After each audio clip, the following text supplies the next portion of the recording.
What I want to do in this video is think about the difference between the short-term and the long-term supply. So let's say in the very short term, if you wanted to get the person in your town who owns a 2000 Honda Civic to part with their Honda Civic, and this person likes it the least, for that very first in a given day, you're going to have to spend about $2,500. Now to get the next person to part with their Honda Civic, they might like it a little bit more, you'd have to spend a little bit more, and so on and so forth. And so we'll call this the short-term supply curve. The short-term supply curve. And this demand curve looks like a demand curve for many things. The very first unit, the person will get a high marginal benefit, and then as we had more and more incremental units, you have lower marginal benefit for those units. Or another way of thinking about it, at a very high price, the demand for Honda Civics, 2000 Honda Civics, will be low, or the quantity demanded will be low, and at a very low price, the quantity demanded will be very high. And another way of looking at the short-term supply, at a low price, the quantity supplied will be low, and at a high price, the quantity supplied would be high. Now let me give you some more information. Let's say that this is our town right over here, T for our town, and there are some neighboring towns. So that's town A, this is town B, this is town C, and this is town D. And let's say that all of them have, including our town right now, before I change anything, they all have an equilibrium price of $5,000 per used Honda Civic. And I'm making this video in 2012, and that's about what the Blue Book value of a used 2000 Honda Civic is. And we see that this is even the case in our town right over there. Equilibrium price of $5,000 and equilibrium quantity of about 22 Civics per day. But given that all of the towns have an equilibrium price of $5,000, let's think about what the long-term supply curve for Honda Civics in our town might look like. And the reason why I'm thinking about other towns is because we can always trade, we can always move Honda Civics very easily between towns. These might be only 10 or 50 miles away. So not a difficult thing. So what happens if in our town, specifically, not in the other towns, just in our town, the price for Honda Civics were to go at all below $5,000? So now we're thinking about the long term. I just talked about the short term, now let's think about the long term. In the long term, if the price went below $5,000 in our town, people will catch wind of it. They'll hear that you can actually sell your Civics for $5,000 in other towns, and no one will want to actually supply Honda Civics in our town for $5,000. They'll just export them out.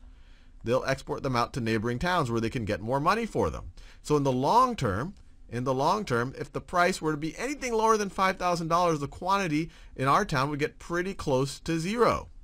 Likewise, if the price in our town went even slightly higher than $5,000, then all of a sudden it becomes an incentive for people in the other towns. Instead of selling their car in their town for $5,000, they'd want to drive a couple of miles to our town and sell it. And so if the equilibrium, or if the price were to become slightly higher than $5,000, then all of a sudden you would have a huge supply. A lot of Civics would be coming into town.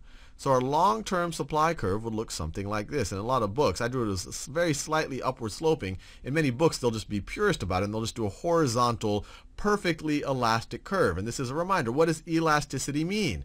With a very, very small change in, or perfectly elastic means a very small change in price, you have an infinite change in quantity. So something is very elastic if a very small change in price leads to a very large change in quantity.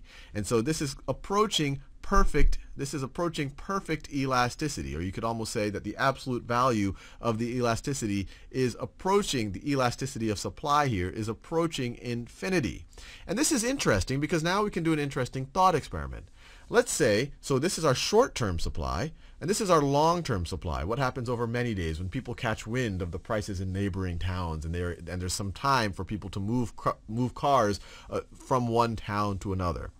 Let's say in our town, the most fashionable person in our town just traded in their Rolls Royce, and they bought themselves a 2000 Honda Civic. And they are very proud about this, and they're flaunting it around town, their 2000 Honda Civic. It gets shown in all of the magazines, the local magazines. This is happening just in our town, not in the neighboring towns. And all of a sudden, just in our town, it becomes very trendy and very fashionable to have a used 2000 Honda Civic. And this is only happening This is only happening in our town, not in the other towns. So the other towns, their equilibrium prices aren't changed. So we're not changing this long-term supply curve at all. So what's going to happen? Well, because everyone wants a 2000 Honda Civic now, the preferences have changed. At any given price, more 2000 Honda Civics will be demanded, so the demand will increase.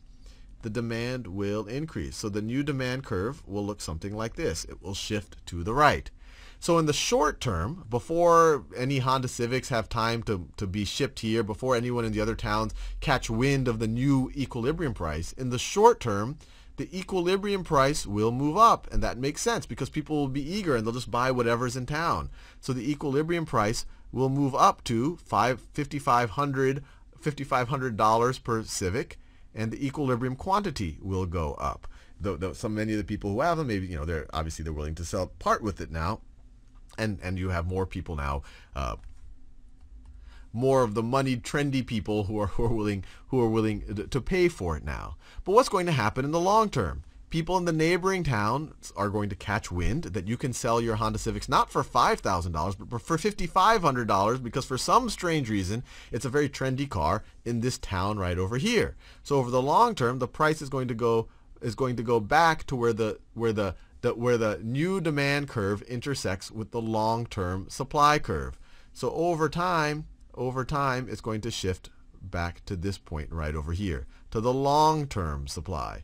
And so over time, the price is going to go to $5,000, and the quantity sold is just going to be much higher. And so that's because, and that makes complete common sense. It's a very fashionable car in this town, and so people are going to start importing. And it didn't become all of a sudden fashionable in the other towns, and now people will be importing into this town.